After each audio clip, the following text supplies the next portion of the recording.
شيئا والأمر يومئذ لله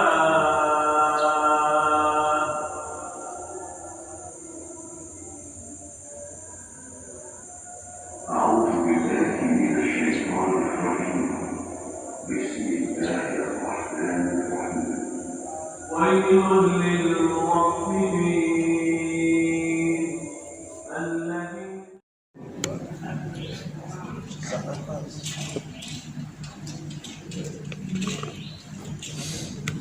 Assalamualaikum warahmatullahi wabarakatuh. Alhamdulillah, alhamdulillah, alhamdulillah.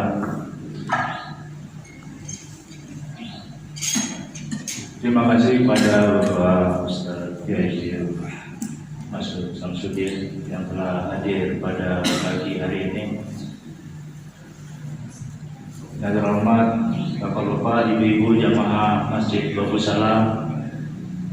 Alhamdulillah, kegiatan rutin setiap Ahad kita laksanakan dengan mengisi tausiah subuh hingga menjelang suruh nanti menjelang 10 menit salat suruh seperti biasa kita adakan tanya jawab yang mungkin akan disampaikan oleh para jemaah kira-kira berkaitan dengan kegiatan ibadah amalia di bulan suci Ramadan ini. Selanjutnya kami persilakan kepada Ustaz untuk mengisi.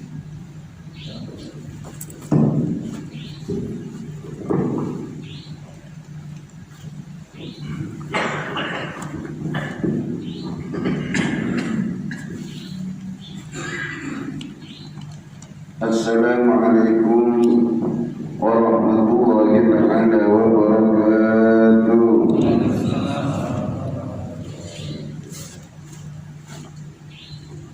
Alhamdulillahirrahman alladzi akramana fi syahri Ramadan syahrin anzalallahu ta'ala fihi al-Qur'an. Allahumma shalli wa sallim ala sayyidina Muhammadin المنزل عليه القرآن هدى للناس وبينات من الهدى والفرقان. اللهم صل وسلم على سيدنا محمد وعلى آله وصحبه أهل العرفان. أما بعد. Hadirin para ketua, para dewan pengurus, para jemaah Masjid Babus Salam Kompleks Duta Bandara Ayani 2 Wilayah Kalimantan Barat, serta para pendengar dimanapun Anda berada yang semoga dirahmati oleh Allah Subhanahu wa Ta'ala.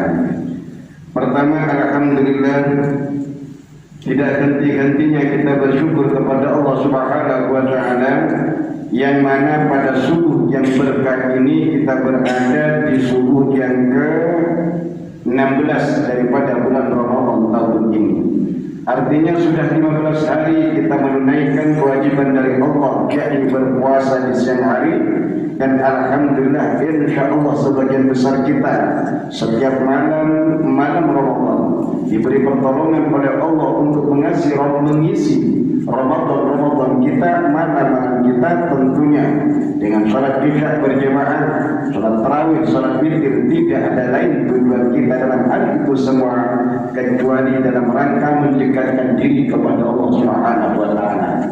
Nabi bersabda, "Man shoma Ramadhana imanan wa ihtisaban, ghufira lahu ma taqaddama min dhanbi wa riwayatin ma ta'akhkhara." Barang siapa yang berpuasa di bulan Ramadan iman percaya bahwa puasa itu kewajiban dari Allah Ta'ala, wa ihtisaban dan ikhlas karena Allah, ghufira lahu ma taqaddama min dhanbi, maka dosa yang berlalu diampuni oleh Allah Subhanahu wa Ta'ala, amin, wa ma ta'akhkhara wa fi riwayatin, dan dosa yang akan datang insyaallah pula diampuni oleh Allah Ta'ala.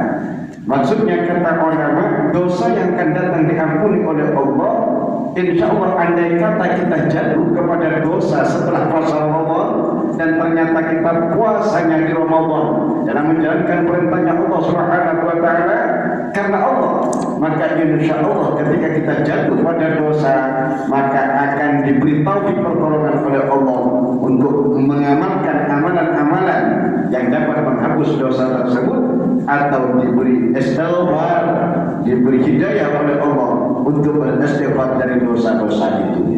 Kemudian wa man qama Ramadan, barang siapa yang menghidupkan malam-malam Ramadan imanan wa ihtisaban, iman yakin kepada Allah, wa ihtisaban ikhlas karena Allah, ghufira lahu ma taqaddama min dhanbihi wa minhu ma ta'akhkhar, maka dosanya pun yang berlalu diampuni insyaallah oleh Allah Ta'ala, amin.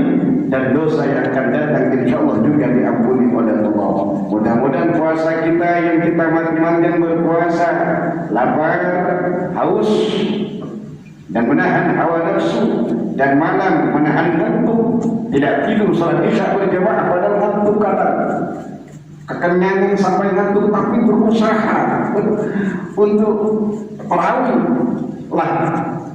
Ini termasuk keutamaan luar biasa dari Allah. Makanya puasa yang kita jalankan dan Quran yang kita mengamalkan, Quran diantaranya dengan salat isya berjamaah itu, tarawih berjamaah, witir berjamaah itu, Quran dan Ramadan ini kelak akan minta izin kepada Allah untuk memberikan syafaat. Kata Nabi, asyabul Quran yashfa'ani fil abdi yaumil qiyamah. Puasa dan Al-Quran, puasa yang kita jalankan di Ramadan dan Al-Quran yang kita baca, kita pelajari, kita tadarrusi, kita amalkan isinya, kelak akan memberikan syafaat, memberikan pertolongan kepada ahlinya di hari kiamat. Yaqulul syekh, puasa berkata kepada Allah, ya Rabbi wahai Tuhanku, mana'tuhu ta'abu syahwat bin nahar wa syafi'ini wahai Tuhanku, aku puasa ini ya Allah telah mencegah hamba-Mu yang puasa di siang Ramadan itu ya Allah. Mereka tak makan, mereka tak minum, mereka menjadi syahwat hawa nafsunya ya Allah. Maka berikan aku izin untuk memberikan pertolongan, memberikan syafaat, memberikan pertolongan kepada hamba-Mu yang puasa itu wahai Allah. Kemudian Quran juga balik meminta juga kepada Allah. Kata Quran, ya Rabbi wahai Tuhanku, mana'tuhu nauma bil lail fasyafi'ni fihi. Berikan aku izin ya Allah untuk aku telah mencegah hamba-Mu ya Allah yang membaca Quran, mempelajari Quran, mengamalkan Quran untuk tidak tidur di waktu malam.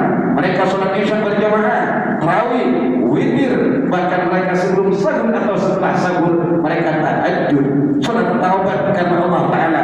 Fasyafi'ni fihi, berikan aku izin ya Allah untuk memberikan syafaat kepadanya. Maka masya Allah fa yasyafa'ani fihi, maka puasa yang kita jalankan, Quran yang kita baca, kita pelajari, kita amalkan, diberi izin oleh Allah untuk memberikan syafaat. Semoga kelak kita mendapatkan, selain mendapatkan syafaat dari Rasulullah, mudah-mudahan pula mendapatkan dari syafaat puasa Ramadan dan syafaat daripada Al-Quran. Amin Allahumma amin. Hadirin yang semoga dirahmati oleh Allah Ta'ala, Al-Quran dan Ramadan adalah nur atau cahaya. Artinya kita yang puasa di Ramadan dan yang membaca Al-Quran seakan-akan telah menyediakan dua cahaya yang sangat terang untuk menghadapi dua kegelapan. Dahulu kala Allah Ta'ala pernah memberikan wahyu kepada Nabi Musa alaihissalam. Kata Allah, wahai Musa, inni ataitu ummata Muhammadin nurain kaila yadurruhum dhulmatani. Wahai Musa, sesungguhnya aku berikan umat kekasihku Muhammad itu dua cahaya agar tak bahaya kepada mereka dua kegelapan. Maka apa kata Nabi Musa? Ya umat nurun ya Rabbi, apa dua cahaya itu wahai Allah? Kata Allah Ta'ala, nurul Ramadan wa nurul Quran. Pertama, cahaya bulan Ramadan. Yang kedua, cahaya Al-Quran. Lalu Nabi Musa tanya lagi kepada Allah, wa madhul matan ya Rabb, dan apakah dua kegelapan itu wahai Allah?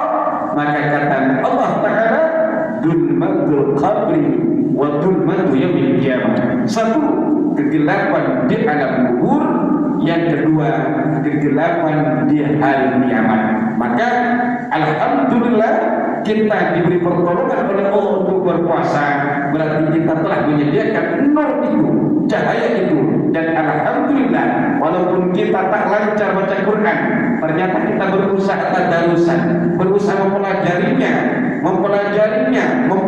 memutarakannya, bahkan berusaha untuk mengamalkan isinya dengan sholat berjamaah dan lain sebagainya. Tidak ada lain untuk menyediakan nur di dalam kubur dan di hari akhirat.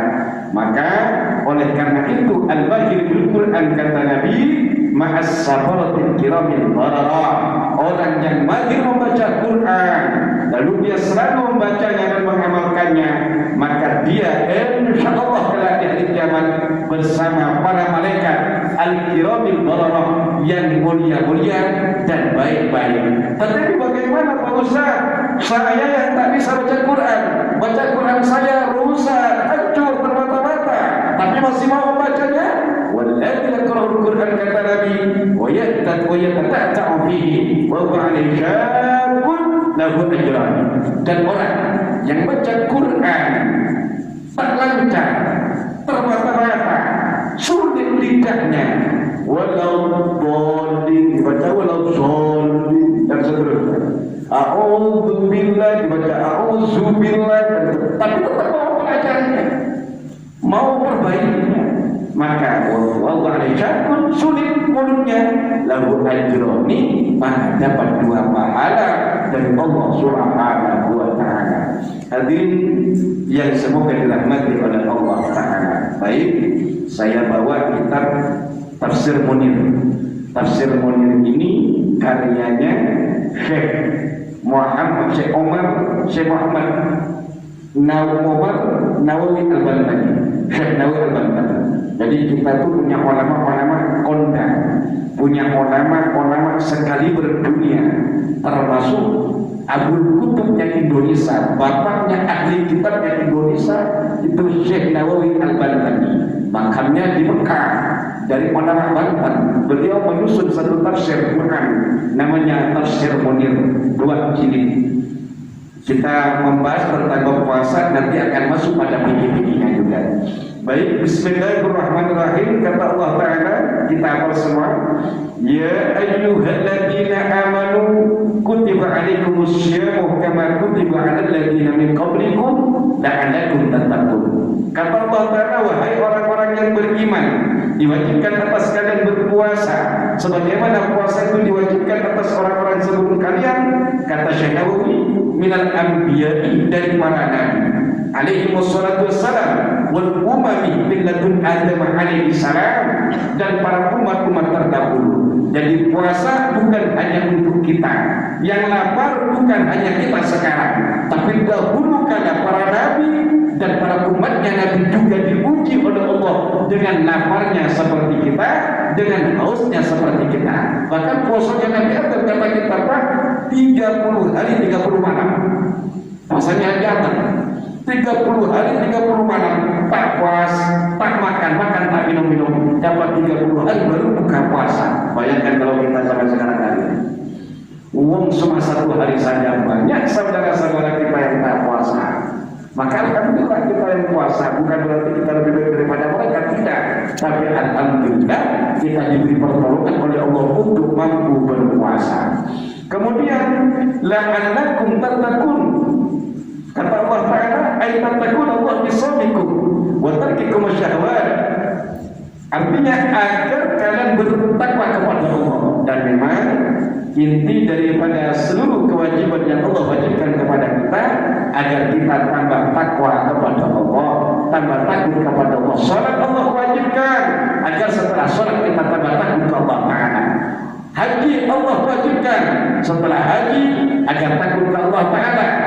Puasa juga Allah wajibkan agar setelah puasa kita tambah takut kepada Allah Subhanahu wa ta'ala. Takut setelah puasa, misalnya di sebelum Ramadan enteng sholatnya, setelah puasa tak enteng. Itu termasuk ketakwaan kita kepada Allah. Artinya di Ramadan ini oleh Allah Ta'ala dibuka pintu langit, dibuka pintu tobat, tubuh dan jasad ini, ruhnya kita ini dipermudah, diberi kekuatan oleh Allah Ta'ala untuk beribadah dengan ibadah yang sulit dilakukan di luar Ramadan. Makanya jangankan puasanya sambil ngaji, puasanya sambil cari nafkah untuk keluarga. Tidak ada kata ada orang puasa sambil tidur tok, hanya sholat saja itu sudah dianggap ibadah, kata Nabi. Nawsohib ibadah, tidurnya orang puasa itu ibadah. Wasabtuhu tasbihun, diamnya orang yang berpuasa ketika lapar haus ternyata dia tak bisa berkata-kata karena lemes, maka itu dianggap seperti baca tasbih. Maka bagaimanakah orang sambil puasa sambil baca tasbih? Ini diam saja seperti baca tasbih. Wa du'a'uhu wa ta'amaluhu wa ta'akum, amal ibadahnya dilipat gandakan oleh Allah Ta'ala. Bahkan dalam hadis yang lain, man taqarraba bi husnatin bil khair kana kaman adda fariidatan fi masiwa. Orang yang melakukan ibadah kebaikan selain kewajiban, ibadah sunnah, ibadah mustahab selain kewajiban di Ramadan, maka pahalanya pakaan nama ada fariidatan fi masiwa. Seakan-akan dia melaksanakan ibadah wajib, tidak ibadah fardu di luar Ramadan. Wa man adda bihi fariidatan, barang siapa di Ramadan melaksanakan ibadah wajib, faka'annama ada sab'ina fariidatan fi masiwa, maka seakan-akan dia melaksanakan 70 ibadah wajib di luar Ramadan. Jadi kalau menurut hadis ini, kita yang sholat subuh tadi waktu itu sama dengan sholat subuh 70 kali di luar Ramadan. Cuma jangan begitu, kalau demikian cukup Ramadan saja subuh saya. Satu subuh sama dengan 70 kali. Bayangkan pas kali 30. 10 saja sama dengan 700 kali. 700 kali 3 sama dengan 2010 kali. 2100 kali. Oh, berarti nanti setelah itu 2000 kali saya tak tahu enggak. Artinya saking oleh Allah Ta'ala di Ramadan itu Allah tuangkan. Ini loh pahala. Ibaratkan hujan di Ramadan ini Pak, hujan rahmat Allah deraskan, hujan nikmat Allah deraskan, hujan berkah Allah deraskan, hujan pahala Allah deraskan. Tapi masih banyak yang berpayung dengan payung-payung dosanya, masih banyak yang berpayung dengan payung-payung tak mau terhadap rahmatnya Allah Ta'ala. Bahkan naudzubillah min dzalik, ada sebagian saudara kita yang beriman di Ramadan terang-terangan rokokan di siang hari, terang-terangan tak puasa di siang hari, seakan-akan menentang ke Allah. Ini loh aku tak puasa, ini loh aku berani. Padahal andai kata tak puasa Pak, andai kata tak puasa, tak boleh terang-terangan cukup Allah dan dia ngorban orang. Ngorban Allah itu penting. Jangankan orang mukmin, orang mukmin dahulu kalau kita dijelaskan ada orang Majusi. Orang Majusi itu orang yang nyembah api atau matahari. Dia ketemu anaknya di siang Ramadan sedang jajan di satu warung, lalu dia pukul anaknya. Anakku, kenapa engkau makan di siang Ramadan? Tidaklah engkau menghormati orang mukmin yang sedang puasa? Kalau sekarang kan terbalik Pak. Orang yang puasa harus menghormati yang tak puasa. Kok tidak dibalik? Orang yang tak puasa harus menghormati yang puasa. Itu sebenarnya karena yang puasa kan seluruh dunia orang mukmin. Ini sekarang terbalik kita katakan. Orang yang tak puasa harus menghormati yang tak puasa. Jadi orang yang tak puasa jangan menghormati yang puasa gitu. Sementara kita lapar-laparan, pengen kayak sambil keluar air liur untuk menahan nafsu tak makan tak minum, ini tenang-tenang. Siapa yang tak pengen rokok? Pak bagi yang ahli rokokan, yang ahli hisab, kita ada ahli rukyat bukan ahli hisab. Siapa yang tak pengen janjian? Kalau sampai orang batal gara-gara satu orang, sudah dosanya sendiri dan dosanya diikuti orang lain, punya sembunyi saja. Misalnya, apalagi Allah itu paling senang. Allah itu paling senang orang-orang yang sudah kerja keras tapi masih mau puasa, orang-orang yang sudah sakit tapi masih mau sholat. Kalau kita yang tenang-tenang kerja kantoran, kerja apa tak sibuk, puasa wajar. Tapi ingat saudara kita yang panas-panasan, apalagi sedang kerja ini apa namanya Apa jempolnya panas, ternyata dia kuat iman, itu luar biasa Allah. Dipuji oleh Allah. Bukan berarti Allah tak memuji kita. Allah Ta'ala sedang memuji kita karena kita ini diberi pertolongan oleh Allah untuk puasa. Maka alhamdulillah itu puasa. Baik, Allah bahwa Al-Majusi ini Pak, setelah meninggal ternyata karena menghormati Ramadan ini dengan memukul anaknya jajan di warung itu, ternyata diberi kehormatan oleh Allah dengan Islam, mati bawa iman dan Islam masuk surga gara-gara menghormati bulan suci Ramadan. Ini yang pertama. Cerita yang kedua, ada namanya orang Tasik. Ini diceritakan dalam kitab-kitab, termasuk dalam kitab Irsyadul Ibad, dalam kitab Al-Fawaidul Mukhtar, dan dalam kitab Duratul Nasihat, bahwasanya orang Tasik ini sebelum Ramadan dia sholat jaraknya, namanya Pak Muhammad, dan ini dimimpikan oleh orang soleh. Lah Pak Muhammad ini sebelum Ramadan orang Tasik, sholat jarang-jarang, sempat dulu sholat, sempat kita sholat, tapi setelah Ramadan dia mandi wajib, mandi tobat, niat saya mandi tobat karena Allah Ta'ala. Dia tobat ke Allah, astagfir ke Allah, lalu dia pakai dengan pakaian yang bagus. Ingat Pak, pakaian bagusnya jangan hanya untuk lebaran saja. Karena apa? Bahkan ada dalam kitab itu, setiap pakaian di Ramadan yang kita sandalnya saja itu mendoakan kepada Allah. Maka rugi bagi kita yang punya pakaian tidak dipakai di Ramadan, pakai semua jumlahnya kotakan, doa diganti, biar mendoakan semua selama itu. Nanti jangan nunggu lebaran. Lebaran oke lah, misalnya sampai beli baju lebaran, kurang seminggu, satu kali pun tidak apa-apa pakai dulu. Satu kali, kemudian dipakai untuk lebaran lagi. Biar mendoakan baju barunya itu. Mau kena barunya begitu juga, jangan nunggu lebaran. Dan seterusnya, dan kerudung barunya begitu juga. Kenapa demikian? Saking luar biasanya Ramadan. Kemudian Pak Muhammad ini ketika ditanya, hei Pak Muhammad, engkau kok berubah Ramadan ini Pak Muhammad, kok beda dengan bulan-bulan yang lain? Maka kata Pak Muhammad ini, iya, karena bulan ini adalah bulan rahmat, bulan ini adalah bulan ampunan Allah, bulan taubat. Mudah-mudahan dengan aku menghormati Ramadan ini, Allah mengampuniku. Dari tahun ke tahun Pak Muhammad ini meninggal dunia. Inna lillahi wa inna ilaihi raji'un. Ternyata orang soleh tetangga ini bermimpi bahwa Pak Muhammad ini diampuni oleh Allah dosanya, diterima amalnya oleh Allah, diangkat derajatnya oleh Allah, diselamatkan di kuburannya oleh Allah karena menghormat bulan suci Ramadan. Maka termasuk bulan suci Ramadan, makmurkan masjid dengan kajian-kajian. Saya yakin di masjid Bagus Salam ini ada tasbih kayak berjamaah tasbihnya, ada sahur kayaknya berjamaah nanti sebelum terakhir biasanya. Masjid Bagus Salam di luar biasa. Mudah-mudahan masuk surga semalam. Amin. Baik. Ayyaman ma'dudat. Puasa itu Allah bagikan ayyaman ma'dudat di hari-hari yang telah ditentukan oleh Allah, yakni satu bulan Ramadan pun. Satu bulan itu bisa 29 hari dan bisa 30 hari, tidak ada 28 hari. Maka kemarin Kementerian Agama mengumumkan agak ragu-ragu, kita kan hampir malam ini agak ragu-ragu dan agak tak terang pengumumannya. Tanggal 1 Maret tidak ada, malam ini terawih. Kalau saya jadi Menteri Agama, malam ini terawih. Tapi kan tak mungkin jadi Menteri Agama. Ayyam ma'dudat dari hari-hari yang Allah tentukan, yakni Ramadan.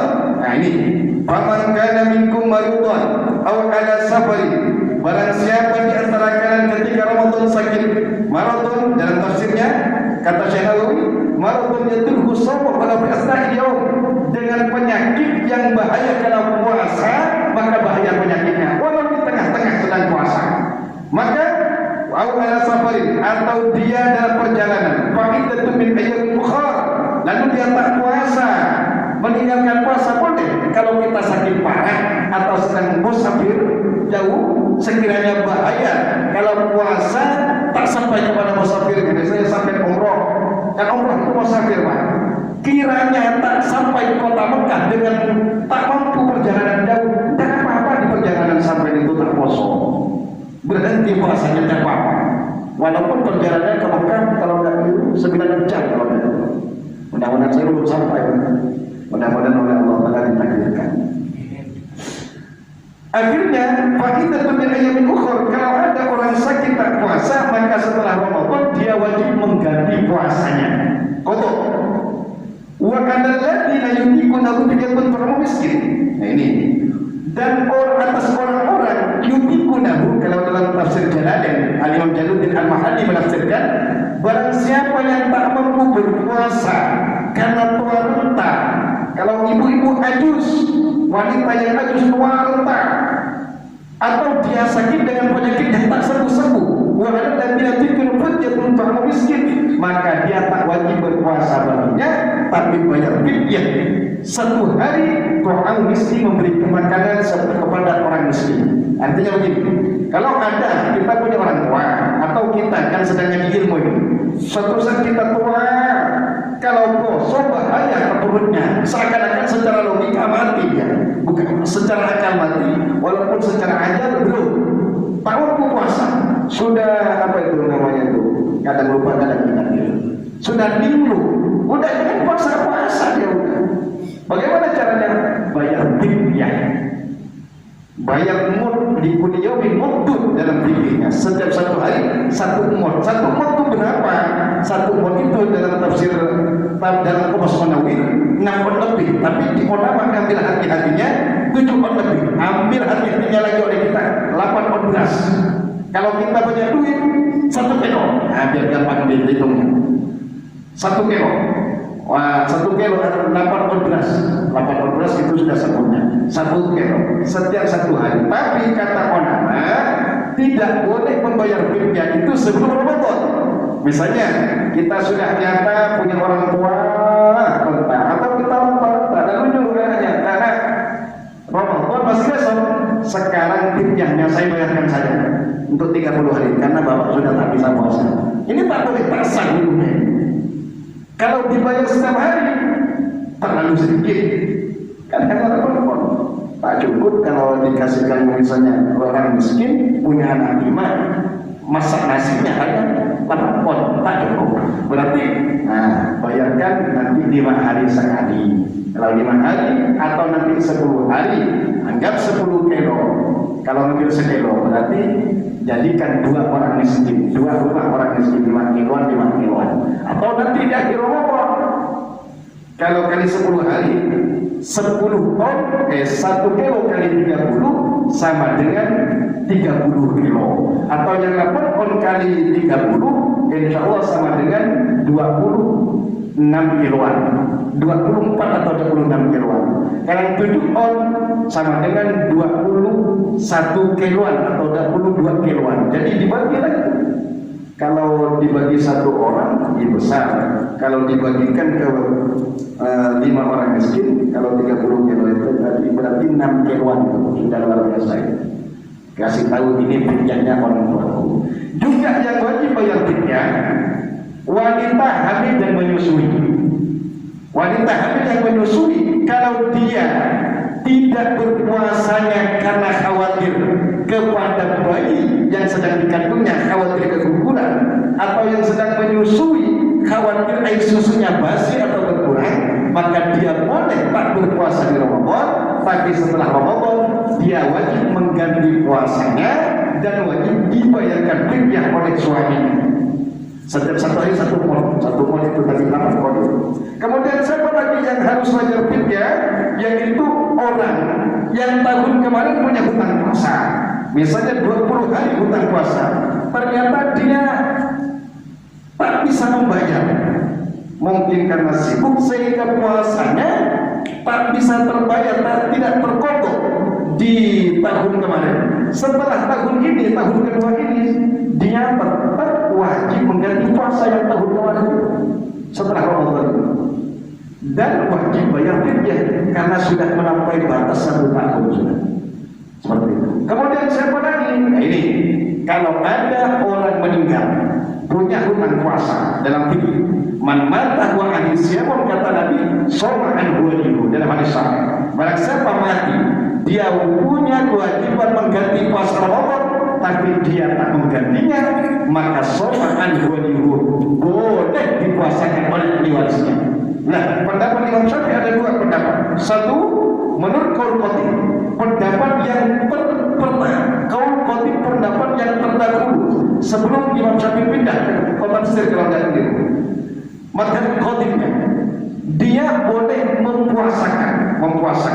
Misalnya punya hutang 30 hari, mati dia, meninggal dunia, punya hutang puasa 30 hari.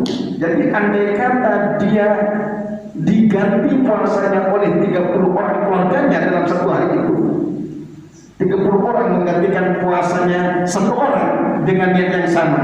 Kata anaknya, dengan saya puasa besok mengkodok atau menggantikan puasa ayahku, puasa Ramadan itu waktu kan Allah.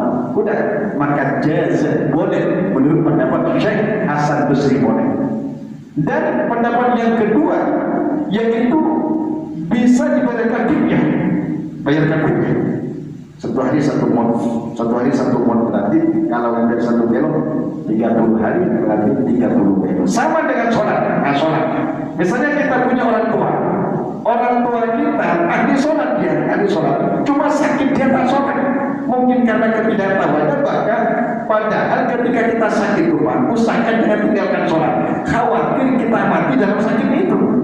Lah bagaimana Ustaz? Kita najis Ustaz. Kita najis. Lah sholatnya namanya sholat daharatil waqti. Bagaimana cara wudhu kami Ustaz? Kan kami tak bisa wudhu ke WC. Tayamum. Kemana tayamumnya Ustaz? Ambil dinding rumah sakit itu, kalau dekat dengan dindingnya. Niat saya tayamum untuk sholat fardu. Lagi. Cukup. Oh, Ustaz, jauh dindingnya, ambil di kasurnya. Kan kasur ya. Jauh. Ini lihat TikTok. Itu Facebook, itu YouTube. Cuma kemarin sana Ustaz dari Ulama Rasyidin, Ustaz dari Pondok Pesantren Darul Quran wal Dakwah. Nah, ini. Tayamum. Dan saya tayamum untuk sholat fardu kama Allah Ta'ala. Sholat ada, tak bisa berdiri dan sholat duduk. Misalnya barat sana misalnya. Dari barat, misalnya barat ke sana di rumah sakit, kan miring-miring di rumah sakit itu. Allah, sampai Allah, dan cukup. Tak bisa bangun Ustaz, berarti sholat tidur miring. Tak bisa gerak Ustaz, berarti sholat pakai tangan. Tak bisa pakai tangan Ustaz, berarti sholat pakai isyarat mata. Tak bisa matanya, tak bisa pakai Ustaz. Cuma sadar hatinya, sholat pakai hati. Ada kata dia mati dalam keadaan itu, insya Allah dosanya diampuni oleh Allah Ta'ala. Lah kebanyakan kita, Pak, mudah-mudahan saya oleh Allah Ta'ala.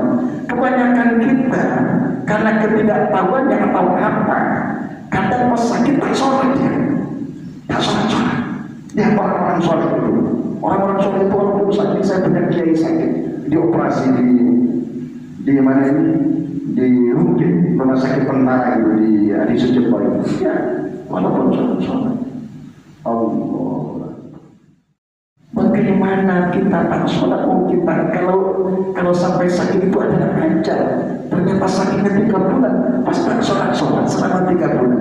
Padahal ketika sakit itu berarti sebenarnya kita harus mendekatkan diri kepada Allah, karena khawatir kita mati. Kita harus meninggalkan sholat ketika itu. Sejak akal. Karena ngaji sudah tepat itu caranya. Maka ngaji itu penting, Pak. Ngaji seperti ini penting. Ngaji. Kemarin lagi ada orang sakit. Saya dipanggil oleh Pak Polisi, petugas polisi, minta bantu. Karena mungkin anaknya tidak ada yang paham dan nanti maka anak paham menjaga itu penting. Walaupun satu harus ada di rumah kita. Regenerasi kita. Ambil saya. Terus, kalau rumah sakit saya. Bapaknya itu Alhamdulillah bapaknya kemarin bernapas sudah pakai alat semua, jantungnya pakai alat, begitu, napasnya pakai alat, Masya Allah. Akhirnya saya ke sana, saya baca surat Ar-Ra'd. Jadi kalau kita punya keluarga sekarang, bacakan wafatnya sulit, sembuh tak mungkin. Bacakan surat Ar-Ra'd di dekatnya. Tak bisa baca sendiri, ngebel kepada ustaz atau kiai yang paham di masyarakatnya atau yang sampean kenal. Tak sempat karena kerjasama, minta santrinya 2 atau 3 orang, kasih duitnya sama bapak. Bacakan surat Ar-Ra'd di sampingnya.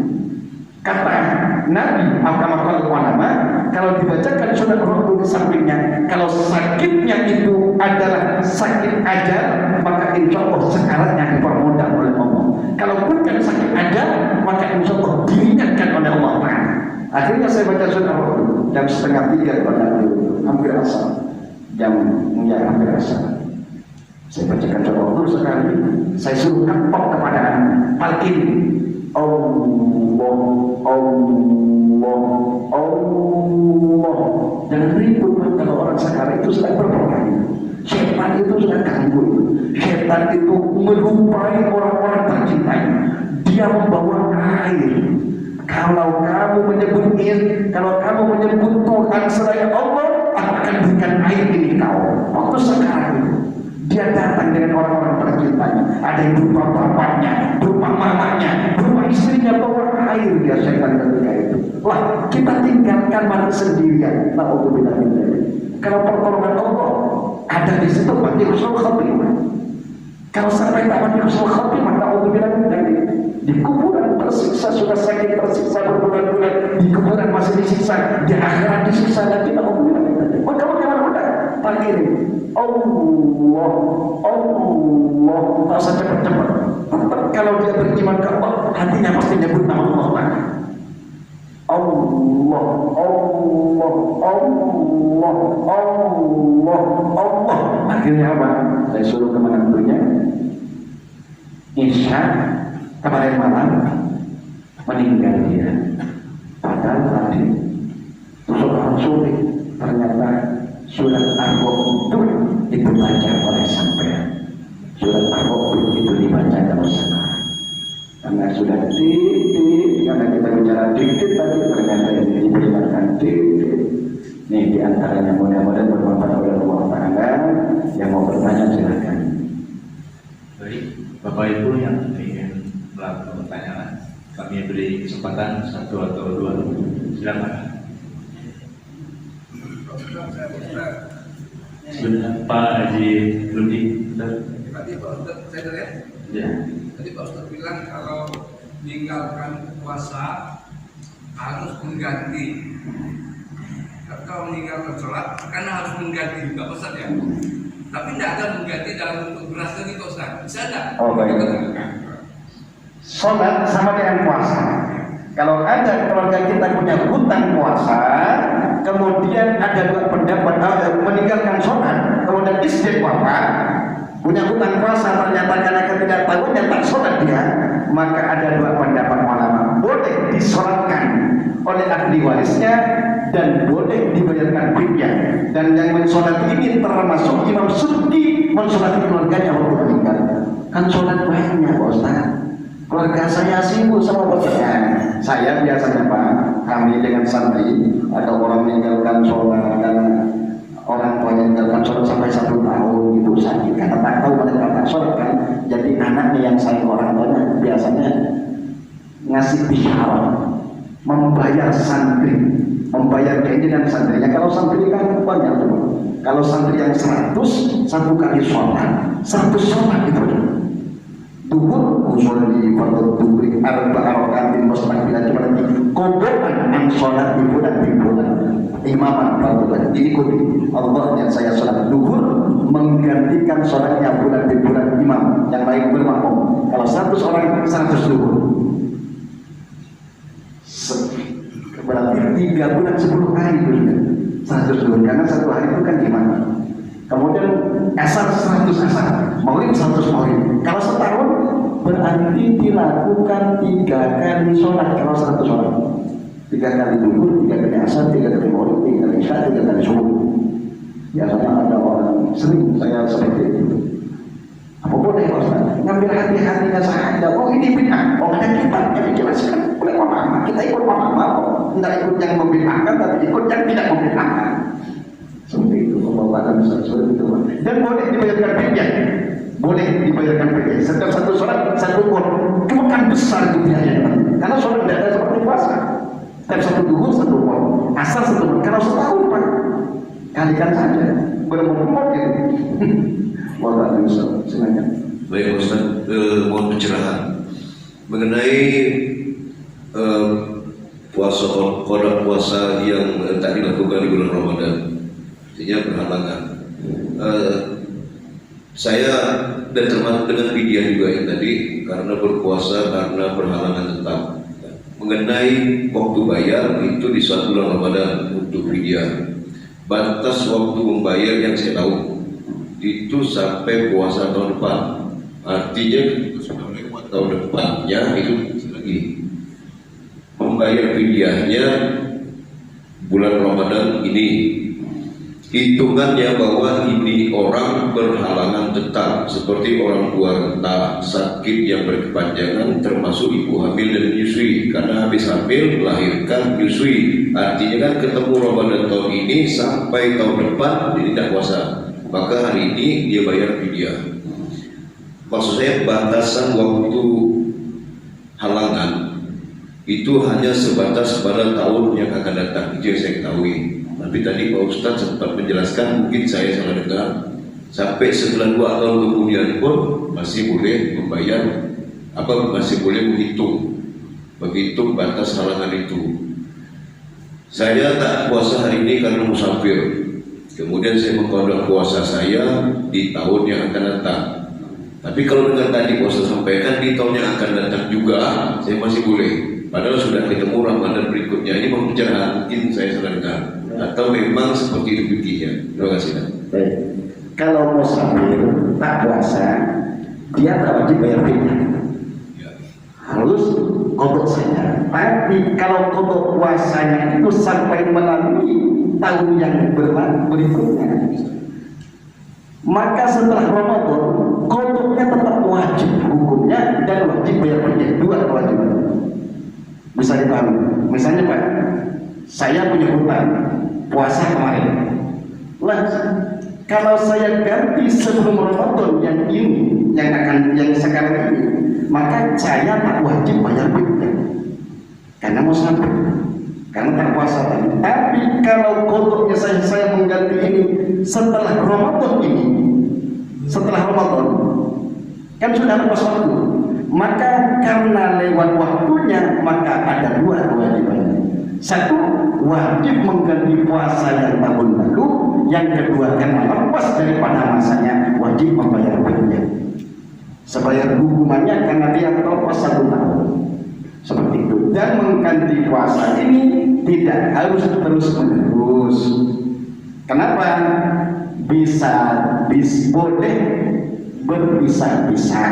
Kalau misalnya seminggu hanya mampunya 2 hari, ya 2 hari. Berarti kalau sebulan bisa mengganti. Kalau wanita kan bisa hanya mengganti 4 hari dalam sebulan. Udah sampai segitu kan? Tidak harus berturut-turut. Tidak harus. Bisa berpisah-pisah. Seperti itu. Baik, terima kasih. Ada lagi yang lain mungkin? Sudah masuk. Ya silakan Pak Haji. Ya, kita bawa 1, 2, 3, 4, 5 tahun.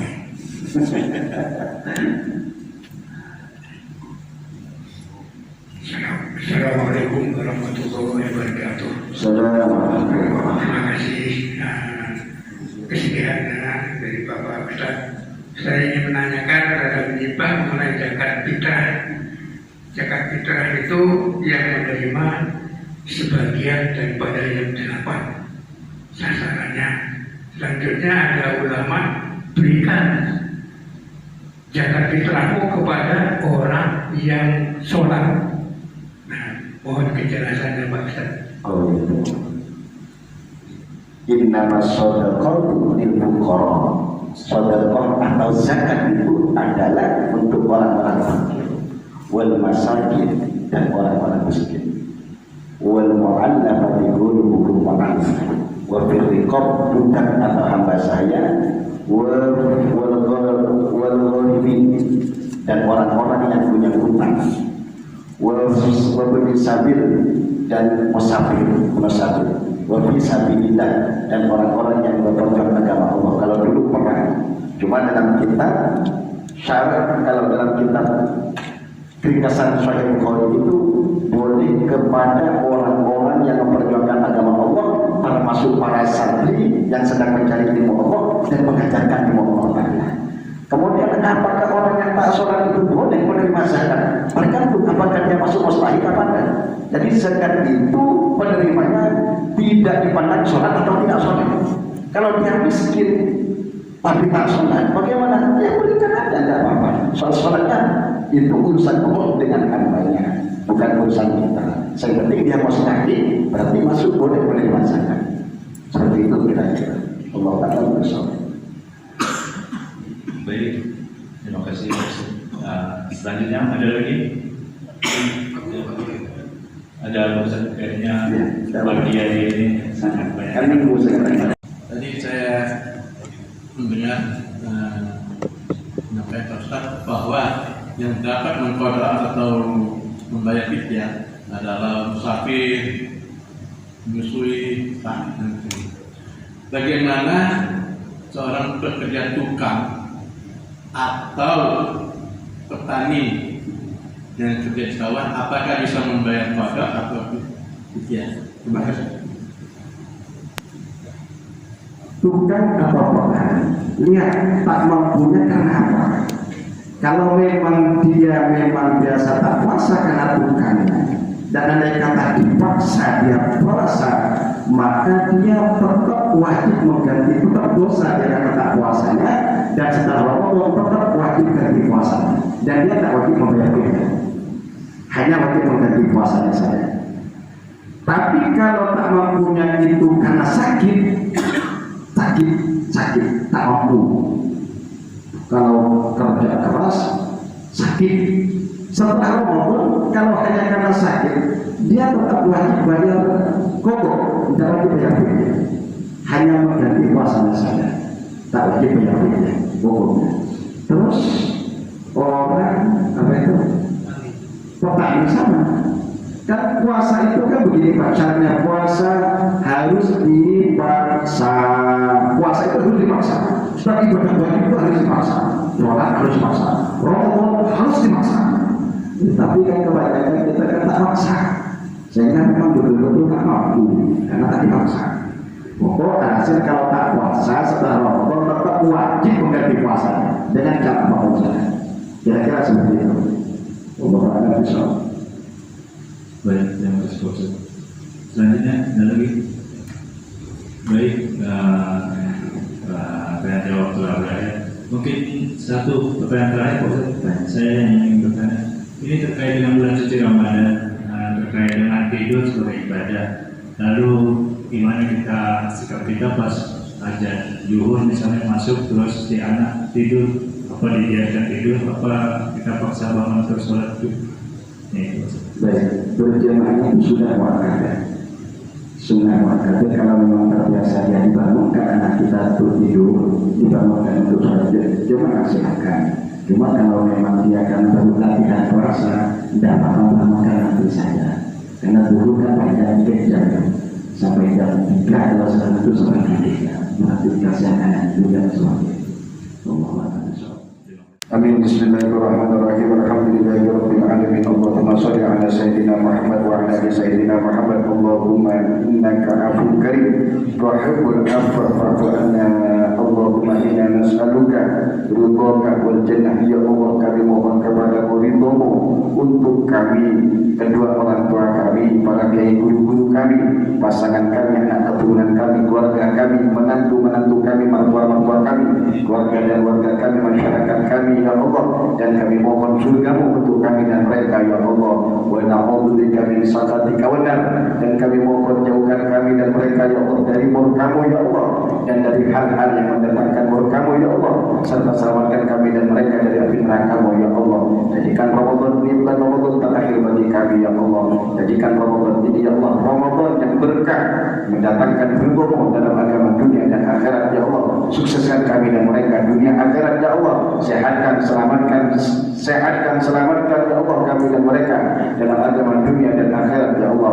Rabbana ighfir lana wa li ikhwanina alladziina sabaquna bil iman wa la taj'al fi qulubina rabbana innaka ghafurur rahim wa anfa'na bima 'allamtana wa 'allimna ma yanfa'una warzuqna 'ilman alladzi yanfa'una alhamdulillah ala kulli hal wa na'udzu bika min ahwali ahli nar semuanya.